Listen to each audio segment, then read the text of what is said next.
l'histoire des séries, peu d'actrices ont traversé autant de genres, autant d'époques et autant de figures maternelles que Katie Sagal. Pour beaucoup, elle reste d'abord Peggy Bundy, mère de famille outrancière et inoubliable dans Marier 2 enfants. Pour d'autres, elle est plutôt Kate Hennessy dans Touche pas à mes filles, ou encore Gemma Taylor-Morrow dans Sons of Anarchy.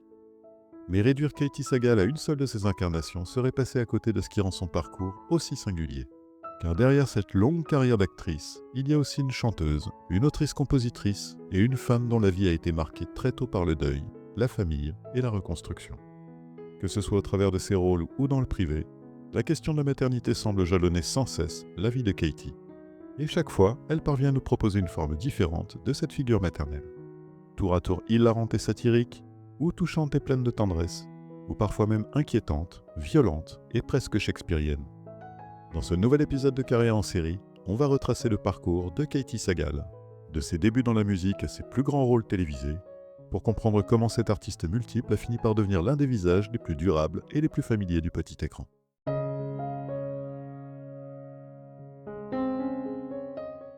Catherine Louise Sagal, dite Katie, née le 19 janvier 1954 à Los Angeles, dans un univers où le spectacle n'est pas un rêve lointain, mais une réalité presque domestique.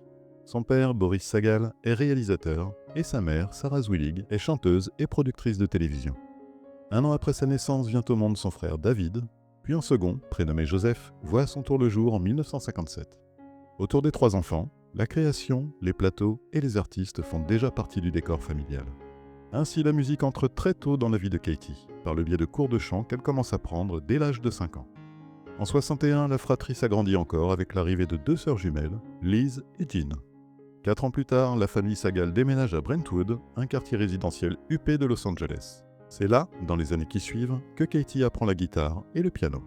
Mais c'est aussi ici qu'une autre réalité, bien plus sombre, commence à se dessiner. Katie expliquera près de 40 ans plus tard, à la faveur d'une interview pour le New York Times, qu'elle s'est retrouvée à Brentwood, cernée par les acteurs et l'intelligentsia d'Hollywood, ajoutant qu'elle a, je cite, « très tôt vu la sueur qui se cachait derrière le glamour ». Comme une réponse à ce mal-être naissant, et alors qu'elle n'a que 15 ans, Katie se met à boire et à consommer de la cocaïne. Un basculement précoce qui la suivra durant de longues années. Elle parvient tout de même à sortir diplômée de la Palisade High School en 1971. Cette même année, et poussée par son père, elle apparaît pour la première fois à l'écran dans un téléfilm qu'il réalise, The Failing of Raymond, où elle tient un tout petit rôle avec tout juste 1 ou 2 lignes de dialogue. Ce n'est qu'une apparition très discrète, presque anecdotique. Pour Katie, l'entrée dans la fiction ne se fait pas par une percée spectaculaire, mais par un tout petit premier pas, au cœur même du cercle familial. L'année suivante, forte de son diplôme fraîchement acquis, elle étudie un temps le chant et le jeu d'acteur au California Institute of the Arts, mais ce ne sera qu'un passage. À ce stade, rien n'est fixé pour la jeune femme. Elle n'est pas encore une artiste pleinement installée, et elle se cherche de toute évidence. Mais certains éléments sont déjà bien présents. La musique, le jeu, l'héritage artistique, et cette fragilité intérieure qui va longtemps accompagner et nourrir sa trajectoire. Avant la célébrité, avant le rôle qui la révélera au grand public, avant les mers inoubliables qu'elle incarnera plus tard à l'écran, Katie Sagal baigne déjà au plus près du spectacle, tout en se construisant petit à petit avec ses fêlures.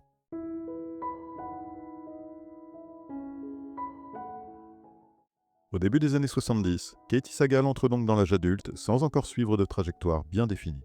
Elle a grandi dans un univers où l'art est partout, elle a déjà approché les plateaux, elle chante depuis l'enfance, mais rien ne dit encore très clairement quelle forme prendra sa vie d'artiste. À ce moment-là, c'est pourtant la musique qui s'impose peu à peu comme son premier véritable terrain d'expression. Jusque sur un plan personnel, car alors qu'elle est âgée de tout juste 18 ans, Katie entretient une relation avec Gene Simmons, chanteur et bassiste du groupe Kiss. En 1973, elle apparaît toutefois dans un épisode de la 3e saison de Columbo, intitulé « Candidat au crime », réalisé là encore par son père Boris Sagal, et dans lequel elle tient un tout petit rôle. Mais à ce stade, ce n'est pas l'acting qui structure l'essentiel de son parcours. Car c'est surtout comme voix de l'ombre, en tant que choriste, qu'elle commence à se faire une place dans le milieu artistique. Elle travaille ainsi pour plusieurs figures musicales, parmi lesquelles Etta James ou Tanya Tucker. Un apprentissage discret, loin de la lumière, mais particulièrement formateur. Car être choriste, ce n'est pas seulement accompagner. C'est apprendre à écouter, à soutenir, à trouver sa place dans un ensemble, à exister avec justesse et à laisser quelqu'un d'autre occuper le centre. Et avec le recul, cette école de la précision et de la présence discrète mais affirmée dit déjà quelque chose de la future actrice qu'elle deviendra. Mais cette construction artistique se déroule dans une vie personnelle qui s'apprête à être marquée par les tragédies. En 1975, la mère de Katie meurt d'une crise cardiaque après avoir souffert pendant des années de problèmes de santé et de dépression. Katie Sagal est encore jeune et cette disparition constitue une fracture profonde. La figure maternelle disparaît trop tôt, après des années de lutte et de souffrance, laissant derrière elle un vide qui semblera ensuite traverser tout le reste de l'histoire de Katie. Tant bien que mal, la jeune fille continue d'avancer. Ainsi, l'année qui suit la disparition de sa mère, Katie fait partie d'un groupe au nom singulier, The Group with No Name, littéralement le groupe sans nom pour les non-anglophones, avec lequel elle sort l'album Moon Over Brooklyn. Le projet reste discret, mais il montre que l'artiste cherche désormais à exister autrement que comme simple voix d'accompagnement. Certes, elle n'est pas encore connue, mais elle s'inscrit de plus en plus concrètement dans une vie de musicienne. En 1977, un nouvel élément vient modifier l'équilibre familial des Sagal. Boris, le père de Katie, se remarie avec la chorégraphe Marge Champion, elle-même déjà mère de 2 fils, qui s'ajoute donc à la grande fratrie désormais recomposée. L'environnement de Katie devient alors encore plus vaste, plus mouvant, plus composite. En parallèle, son parcours musical gagne en densité. En 1978, elle interprète des chœurs sur l'album solo de Gene Simmons, son ancien amant. La même année, elle est également choriste pour Bob Dylan, avant d'être écartée juste avant une tournée. Elle rejoint aussi The Arlettes, le groupe de choristes qui accompagne Bette Midler sur scène. Chacune de ces expériences est importante, car Katie Sagal circule auprès d'artistes majeurs, affine sa voix, gagne en métier, même si cette progression reste instable, faite à la fois d'opportunités réelles et de portes qui parfois se referment brutalement. On retrouve là une constante de son parcours passé et surtout à venir. Rien ne semble jamais lui être donné de manière simple, linéaire ou durable. C'est aussi durant cette période qu'elle se marie une première fois avec l'acteur Freddie Beckmeyer. En 1981, Katie interprète des chœurs sur l'album Take No Prisoners de Molly Hatchet. Mais un nouveau drame survient cette même année, lorsque son père Boris meurt à son tour dans un accident, sur le tournage de la mini-série La Troisième Guerre mondiale, après avoir heurté la pale en mouvement d'un hélicoptère. Après la perte de sa mère quelques années plus tôt, cette nouvelle tragédie vient bouleverser encore davantage sa trajectoire. Car cette fois, c'est aussi le lien avec celui qui incarnait à la fois la famille, le spectacle et une forme de transmission qui se brise. Et pour compléter le tableau, son mariage plutôt instable avec Freddie Beckmeyer prend finalement fin. Si sur le plan personnel les épisodes tragiques s'enchaînent, professionnellement Katie continue d'avancer pas à pas. En 1982, elle chante It's the Time for Love, morceau présent dans le film Rage silencieuse avec Chuck Norris. Mais cette année-là, un autre événement douloureux survient. On lui diagnostique un cancer de la thyroïde. Elle n'a alors que 28 ans. Le choc est médical, bien sûr, mais il touche aussi à quelque chose de profondément intime et vital pour elle, sa voix.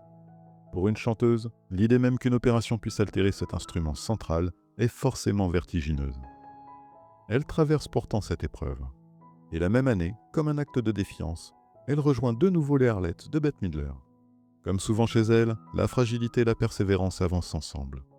Elle encaisse, vacille parfois, mais continue, coûte que coûte. En 1983 toutefois, sa collaboration avec les Arlettes arrive à son terme. À ce stade, Katie Sagal n'est pas une star, ni même une figure clairement identifiée du grand public. Mais derrière ce parcours encore éclaté, quelque chose se construit avec force. Une artiste façonnée par les pertes, les recompositions, les occasions manquées et la nécessité de tenir debout malgré tout. Avant même la célébrité, avant même la télévision, il y a donc chez Katie Sagal cette première vie de musicienne. Une vie faite de voix, d'apprentissage, de deuil et de résistance. Et c'est sans doute là, dans cette décennie encore instable, que se forge déjà une part essentielle de ce qu'elle deviendra ensuite. Une présence capable de porter à la fois l'énergie, la tendresse et la douleur, sans jamais complètement séparer l'une de l'autre.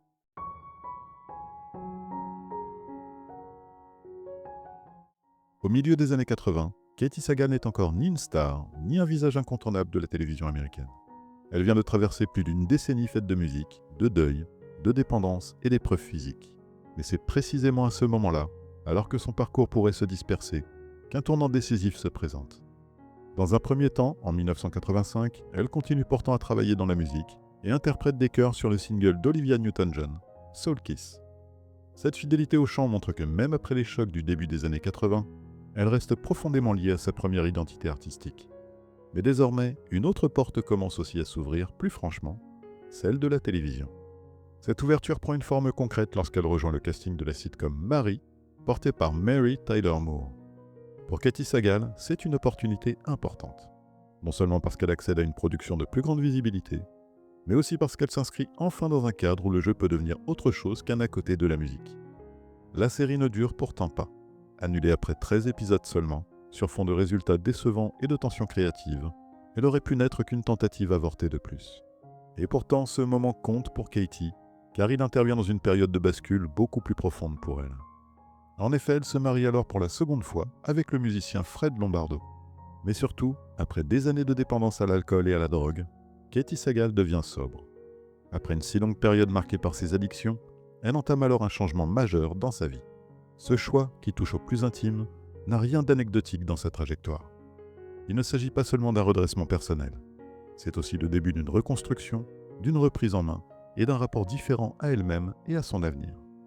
La même année, elle apparaît brièvement dans le clip French Kiss de Debbie Harry.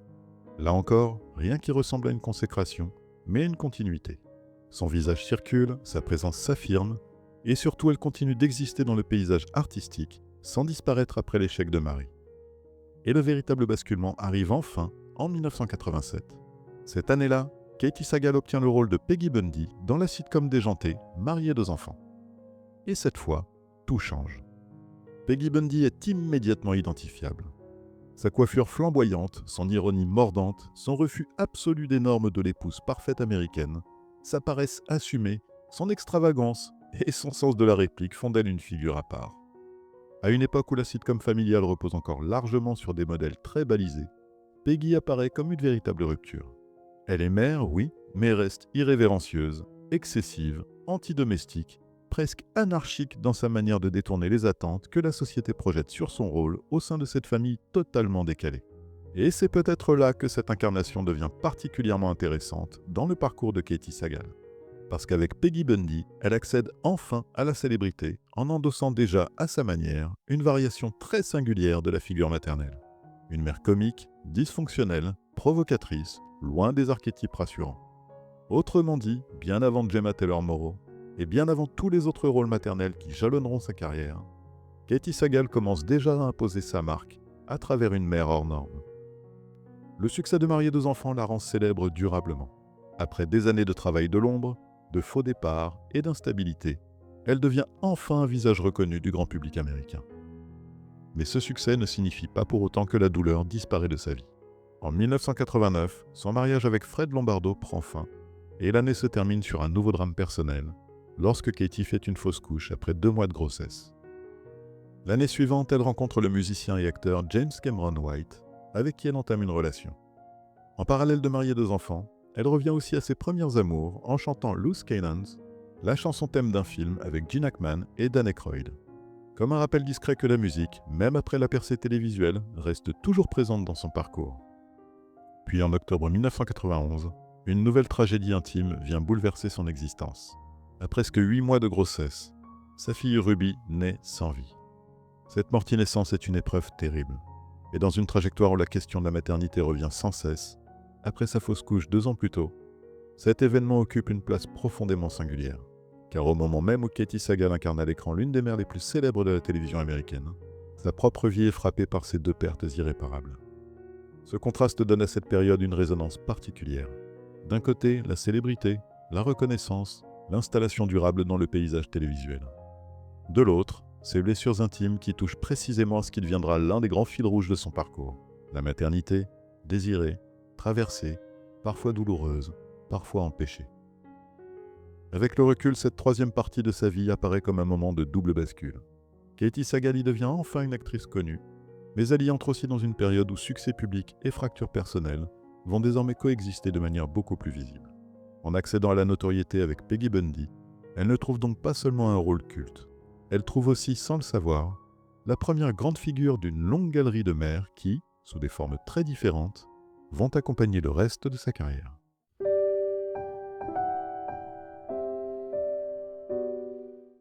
Au début des années 90, Katey Sagal est désormais une figure bien installée de la télévision américaine. Grâce à Mariée 2 enfants, elle a accédé à une notoriété durable, portée par un personnage devenu immédiatement culte. Mais comme souvent après une incarnation aussi forte, une question finira par se poser.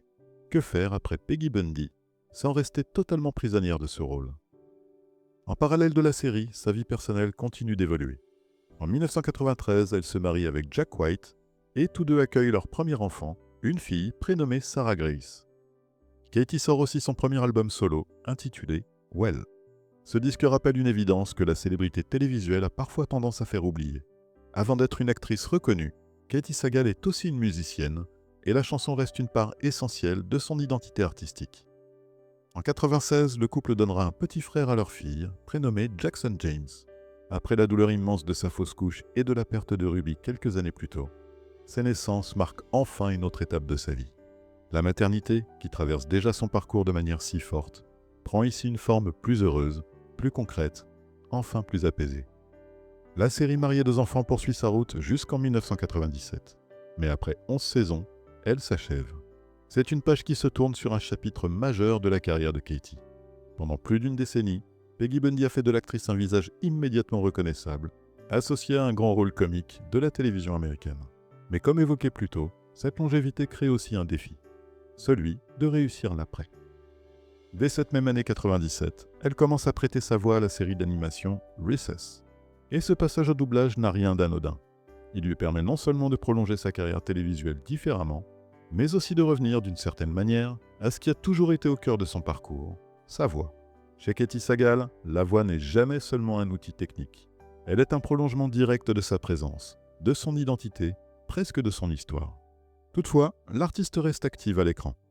En 1999, elle apparaît par exemple dans That 70's Show, où elle joue Edna Hyde, la mère biologique de Steven, dans 3 épisodes de la première saison. Et une nouvelle fois, la figure maternelle réapparaît. Pas sous une forme centrale ou emblématique, mais déjà comme un motif qui revient, de plus en plus nettement, dans ses rôles. Cette même année, elle décroche un autre rôle majeur, celui de Leela dans la série d'animation de Matt Groening, le père des Simpsons, intitulée Futurama. Et avec ce personnage, Katie Sagal ajoute une nouvelle dimension essentielle à sa carrière. Après la mère irrévérencieuse et outrancière de la sitcom familiale, elle devient la voix d'une héroïne de science-fiction, forte, ironique, sensible, immédiatement identifiable. De toute évidence, Leela est très différente de Peggy Bundy, mais elle confirme quelque chose de fondamental. Katie Sagal possède une présence suffisamment singulière pour marquer durablement un personnage, même lorsqu'on ne voit pas son visage. L'année 2000 est plus contrastée pour l'actrice. Son mariage avec Jack White prend fin, et en octobre, elle joue dans Tucker, une série rapidement annulée après seulement 4 épisodes. Autrement dit, cette période la replonge dans une certaine instabilité. Elle n'est plus dans l'élan triomphant de marier 2 enfants, et toutes les tentatives, professionnelles ou personnelles, ne débouchent pas nécessairement sur un succès durable. Et la tendance se poursuit en 2001 avec l'arrêt de Recess. À ce stade, Katie Sagal traverse donc une forme de transition. Elle n'est plus Peggy Bundy, mais elle n'a pas encore trouvé le grand rôle dramatique qui redéfinira complètement son image dans les années suivantes. Sa carrière avance, se transforme, explore plusieurs terrains à la fois, la musique, le doublage, la comédie, la télévision familiale. Avec le recul, cette période apparaît comme un entre-deux essentiel. Katie Sagal y prolonge sa présence dans le paysage audiovisuel, sans chercher à forcer une réinvention spectaculaire. Elle avance par exploration, par opportunité, par déplacements successifs, par fidélité à ce qu'elle sait faire, par circulation entre les registres. Et surtout, elle continue de construire, presque silencieusement, une trajectoire où la mer, la voix et la télévision restent étroitement liées. Après Peggy Bundy, elle ne disparaît pas. Elle prépare simplement, sans encore le savoir, une seconde grande vie d'actrice de la télévision.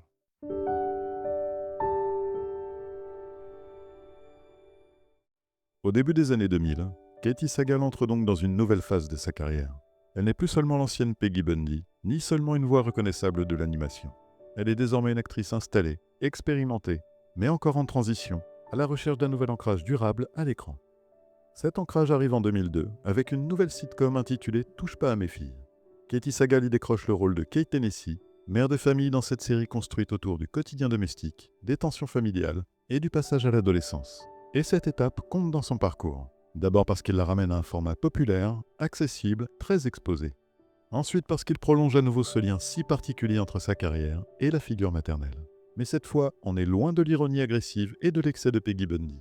Kate Tennessee est une mère plus réaliste, plus ancrée, plus directement identifiable pour le grand public. La même année, un autre événement, plus intime, marque un tournant décisif dans sa vie. Elle rencontre Kurt Sutter dans le cadre d'un programme des Alcooliques Anonymes en 12 étapes.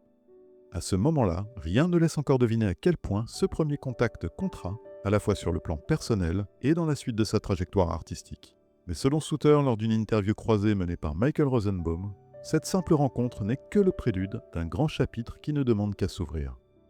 En 2003, la série Touche pas à mes filles est frappée par un drame majeur. John Ritter, l'un des visages centraux de la série, décède brutalement pendant la diffusion du programme. Cette disparition bouleverse profondément l'équipe, et Katie Sagal évoquera par la suite l'impact humain considérable de cette perte au sein de ce qui ressemblait alors à une véritable famille de travail.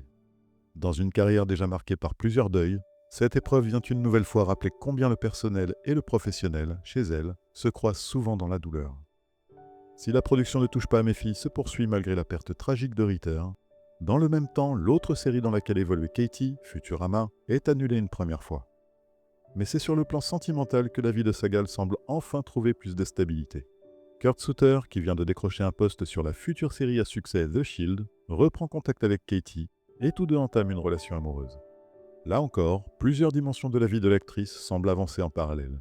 Une série qui s'interrompt, une autre qui vacille après un drame, et au milieu de tout cela, une relation qui s'installe. En 2004, Katie Sagal et Kurt Sutter convolent en juste noces. La même année, elle sort son second album solo, intitulé Room. Ce disque rappelle une fois encore que la musique ne disparaît jamais complètement de sa vie. Même lorsqu'elle est d'abord perçue comme actrice de télévision, cette part musicale continue de l'accompagner comme une ligne en filigrane, mais toujours bien présente. Les années qui suivent vont être celles d'une présence régulière, sans encore annoncer totalement le grand basculement à venir. En 2005, elle décroche sa première récompense, celle du Prism Award de la meilleure actrice dans une série télévisée comique pour son rôle de Kate Hennessy dans Touche pas à mes filles. C'est une forme de consécration pour l'actrice, après plusieurs nominations les années passées dans diverses cérémonies, notamment pour marier 2 enfants. Cette même année, elle apparaît aussi dans The Shield et dans Lost, 2 séries au succès et à la visibilité colossale. L'année suivante, elle revient dans un second épisode de Lost, tandis que Touche pas à mes filles s'achève à l'issue de sa 3e saison.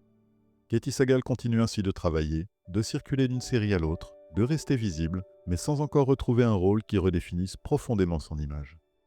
En 2007, un événement intime et heureux vient transformer sa vie personnelle. La naissance de sa fille Esmée Louise, par mère porteuse, après des complications qui l'empêchaient de porter un autre enfant. Dans une trajectoire où la maternité revient sans cesse, parfois dans la douleur, parfois dans le manque, parfois dans la joie, cette naissance occupe une place très particulière. Elle raconte à la fois le désir persistant, les limites imposées par le corps et la possibilité malgré tout d'accueillir une nouvelle vie autrement. Après plusieurs tragédies en tant que fille puis que mère, la voilà désormais elle-même maman de 3 enfants. Cette même année, Katie retrouve son rôle vocal de Leila dans Futurama, qui renaît sous la forme de 4 films. Comme si là encore quelque chose revenait, se prolongeait, refusait de s'éteindre tout à fait. Au même titre, elle joue d'ailleurs de nouveau dans The Shield. Avec le recul, cette période allant de 2002 à 2007 apparaît comme une vraie zone de transition, mais une transition féconde, une nouvelle fois faite d'épreuves, de renouveau, de réussites, d'échecs, de douleurs et de bonheur. Katie Sagal y traverse à nouveau le deuil, consolide une nouvelle relation, poursuit sa carrière entre sitcom, animation et apparitions télévisées, tout en voyant sa vie familiale se recomposer autrement. Elle n'est pas encore entrée dans la phase la plus prestigieuse et la plus radicale de son parcours, mais tout est déjà en train de se mettre en place. Une nouvelle stabilité personnelle, une maturité plus profonde, une image d'actrice qui s'élargit, et ce lien jamais rompu entre son travail et les figures maternelles qui continuent de rôle en rôle de croiser sa propre histoire. C'est donc une période moins spectaculaire que d'autres, mais absolument essentielle, parce qu'elle prépare silencieusement la seconde grande naissance artistique de Katie Sagal.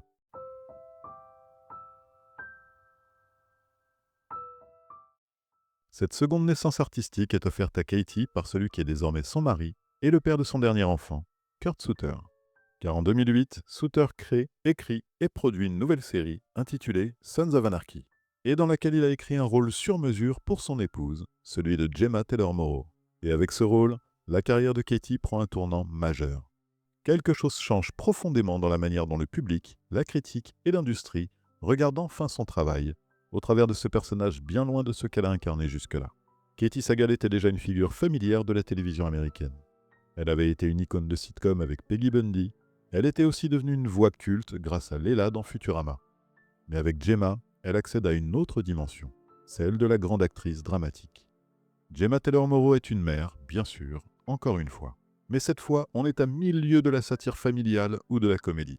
Gemma est une matriarche redoutable, possessive, protectrice, manipulatrice et parfois profondément destructrice. Elle aime, contrôle, étouffe, protège, ment et sacrifie. En elle, la maternité devient un pouvoir, presque un territoire de guerre. Et dans le parcours de Katey Sagal, ce rôle apparaît comme une forme d'aboutissement troublant. Après avoir incarné des mères excentriques, populaires, décalées ou plus tendres, elle trouve ici une figure maternelle centrale, complexe, violente et tragique. Le rôle lui permet d'explorer une noirceur et une intensité que la télévision ne lui avait encore jamais offertes avec une telle ampleur. Gemma n'est pas seulement un personnage fort, c'est un personnage structurant, l'un des véritables cœurs émotionnels et immoraux de la série. Et Katey Sagal s'y impose avec une autorité impressionnante. Comme pour affirmer un peu plus son implication dans cette nouvelle série à succès, elle contribue aussi à la bande originale de Sons of Anarchy. Ce détail compte parce qu'il rappelle que même dans cette nouvelle grande vie dramatique, elle montre que la musique n'a jamais totalement quitté sa trajectoire. Chez elle, les différentes identités artistiques ne s'effacent pas les unes les autres. Elles coexistent, se prolongent et se répondent. En 2009, la parenthèse des films Futurama s'achève. Mais leur succès contribue à faire renaître la série dès 2010, cette fois sous la forme de nouvelles saisons. Katey, désormais indissociable de son personnage, reprend ainsi le rôle de Leela, tout en continuant de s'imposer avec force dans Sons of Anarchy, drame télévisé particulièrement sombre. Et c'est ce double mouvement qui rend cette période si remarquable. D'un côté, Gemma Taylor-Morrow, mère tragique et inquiétante, et de l'autre, Leela, héroïne animée devenue iconique. Deux figures très différentes, mais deux rôles majeurs qui confirment ensemble l'étendue de sa place dans la culture télévisuelle. Et la reconnaissance critique la suit. D'abord en 2009, lorsqu'avec tout le cast de Mariés 2 enfants, elle décroche l'Innovation Award au TV Land Awards, puis en 2011, quand elle remporte le Golden Globe de la meilleure actrice dans une série dramatique pour son rôle dans Sons of Anarchy. Cette récompense en particulier marque un moment fort dans son parcours, car elle vient saluer une actrice que le grand public connaissait depuis longtemps, mais que le prestige télévisuel n'avait pas toujours pleinement consacré. Et c'est désormais chose faite. Sons of Anarchy ne lui offre pas seulement un rôle marquant, mais aussi, et enfin, cette reconnaissance de haut niveau que sa carrière, pourtant riche et longue, n'avait encore jamais reçue avec une telle unanimité publique et critique. Malgré ses succès, Futurama s'arrête encore une fois en 2013. Cette même année, Katey Sagal fait un caméo dans Glee, où elle joue Nancy Abrams, la mère d'Artie. Et là encore, même dans des apparitions plus légères ou plus ponctuelles, le motif maternel revient. Comme si à ce stade de sa carrière, la télévision la ramenait sans cesse vers ses figures d'autorité, de protection, de transmission ou d'emprise. En 2014, elle obtient son étoile sur le fameux Walk of Fame d'Hollywood, en présence de sa famille de Mariés 2 enfants. L'événement a une portée symbolique forte. Elle ne vient pas ponctuer un succès fulgurant ou une gloire passagère, mais une carrière construite sur le long terme, faite de plusieurs vies artistiques et de plusieurs renaissances. À son tour et après 7 saisons, Sons of Anarchy prend fin, et avec elle s'achève l'un des rôles les plus marquants de tout le parcours de Katey Sagal. Gemma Taylor-Morrow ne sera pas seulement un personnage de plus dans sa filmographie, mais une preuve éclatante de ce que Katey Sagal peut accomplir lorsqu'on lui offre un rôle à la mesure de son intensité et de son talent. Cette période apparaît comme la véritable consécration tardive de sa carrière. Katey Sagal n'y est plus seulement une ancienne star de sitcom, ni seulement une voix culte de l'animation.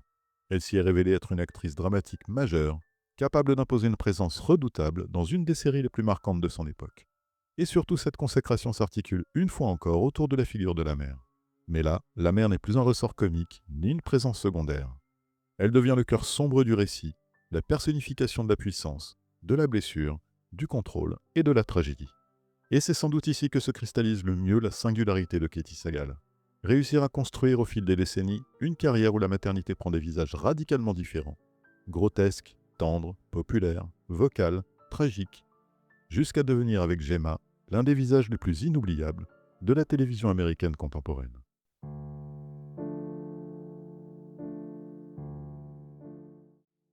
Après Sons of Anarchy, Katey Sagal entre dans une nouvelle phase de sa carrière. Ce n'est plus celle de la percée, ni même celle de la consécration tardive. À ce stade, elle est à présent bien installée. Son visage, sa voix, son nom, tout évoque désormais plusieurs époques de la télévision américaine à la fois. En 2015, elle apparaît dans Pitch Perfect 2, où elle joue la mère du personnage incarné par Hailee Steinfeld. L'année suivante, elle enchaîne avec Bleed for This, dans lequel elle interprète la mère du boxeur Vinny Pazienza, puis avec Big Bang Theory le temps d'un épisode, où elle joue Suzanne, la mère de Penny. Ces différents rôles continuent de montrer que même dans des apparitions plus ponctuelles ou dans des univers très différents, la figure maternelle continue de jalonner la filmographie de Katie avec une remarquable constance.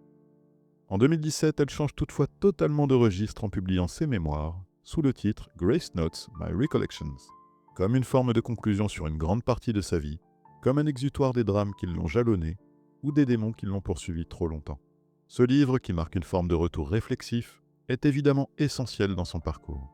Après des décennies de musique, de télévision, de deuil, de renaissance et de rôles iconiques, elle met elle-même en récit, sans phare, sans artifice, une vie qui, jusque-là, s'était surtout exprimée à travers ses personnages.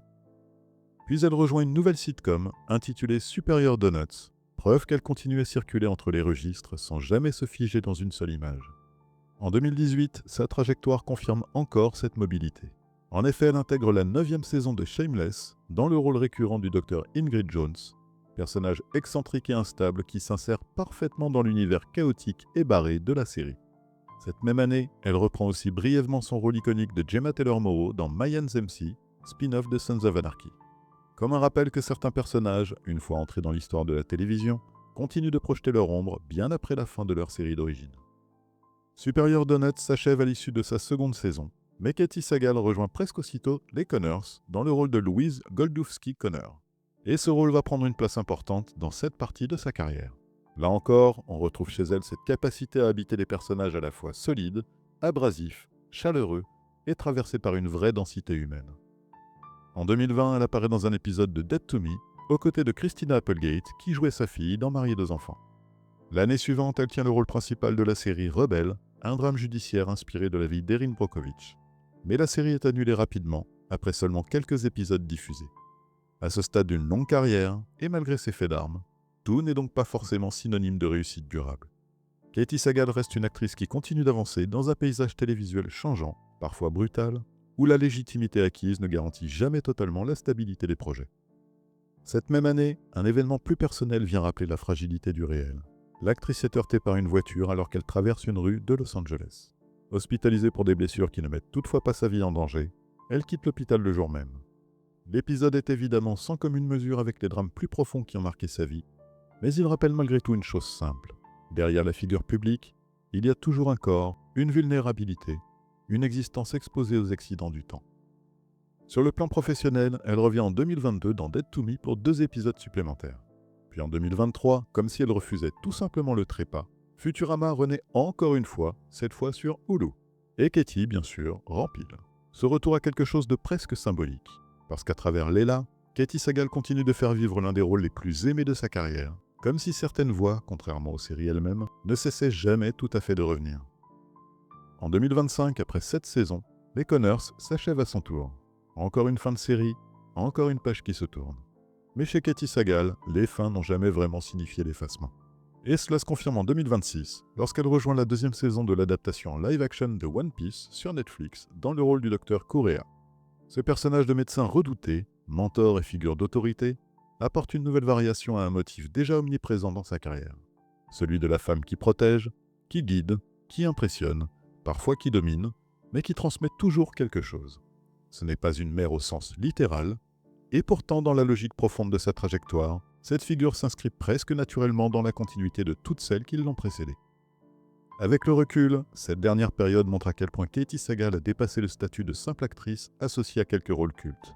Elle est devenue une mémoire vivante de la télévision américaine, une présence qui relie plusieurs générations de spectateurs, plusieurs formats, plusieurs tonalités, plusieurs âges du petit écran. De Peggy Bundy à Leila, de Kate Hennessy à Gemma Taylor-Morrow, puis à toutes ses mères, compagnes, figures d'autorité ou de transmission qu'elle a incarnées ensuite, Katie Sagal a construit une carrière faite de continuité autant que de métamorphose. Et peut-être est-ce cela, au fond, qui frappe le plus à ce stade de son parcours.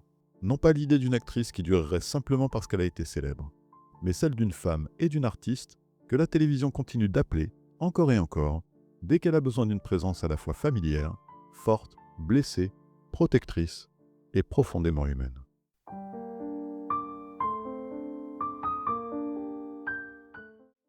Le parcours de Katie Sagal raconte bien plus qu'une succession de rôles marquants à la télévision. Il raconte une trajectoire faite de musique, de pertes, de reconstruction, de rupture et de renaissance. Une carrière construite sur le long terme, sans ligne parfaitement droite, mais avec une forme de cohérence intime qui, rétrospectivement, apparaît avec une force étonnante. Car lorsqu'on regarde son parcours dans son ensemble, un motif revient de toute évidence sans cesse, celui de la mère. La mère perdue trop tôt, la maternité espérée, traversée, parfois empêchée, parfois douloureusement arrachée, parfois enfin retrouvée. Et puis toutes ces mères qu'elle a incarnées à l'écran. Des mères irrévérencieuses, tendres, instables, protectrices, possessives, drôles, blessées, parfois redoutables. Comme si la télévision, au fil des décennies, avait sans cesse retrouvé chez elle quelque chose de cette figure-là. Mais ce qui rend Katey Sagal si singulière, c'est qu'elle n'a jamais incarné la mère comme un simple archétype. Chez elle, la maternité n'est jamais lisse, jamais décorative, jamais réduite à une fonction. Elle devient au contraire un lieu de contradiction, de force, de manque, de transmission, de douleur et d'amour. Un espace profondément humain. Katey Sagal a donné à la télévision américaine une galerie de femmes immédiatement reconnaissables et souvent impossibles à simplifier. Et c'est peut-être là, au fond, que réside sa plus grande force. Avoir toujours apporté à ses personnages quelque chose de vécu, de fêlé, de vrai. Katey Sagal n'est donc pas seulement une actrice culte. Elle est une actrice dont le parcours semble traversé de bout en bout par une même question. Comment aimer, protéger, transmettre, tenir debout, malgré les pertes, malgré les blessures, malgré le temps. Et peut-être est-ce pour cela que son empreinte reste aussi forte. Parce qu'au-delà des rôles, au-delà des séries, au-delà même de la célébrité, Katey Sagal aura incarné sous 1000 visages différents une figure universelle, celle d'une femme que la vie a souvent mise à l'épreuve, et que la télévision, encore et encore, a ramenée à la mer.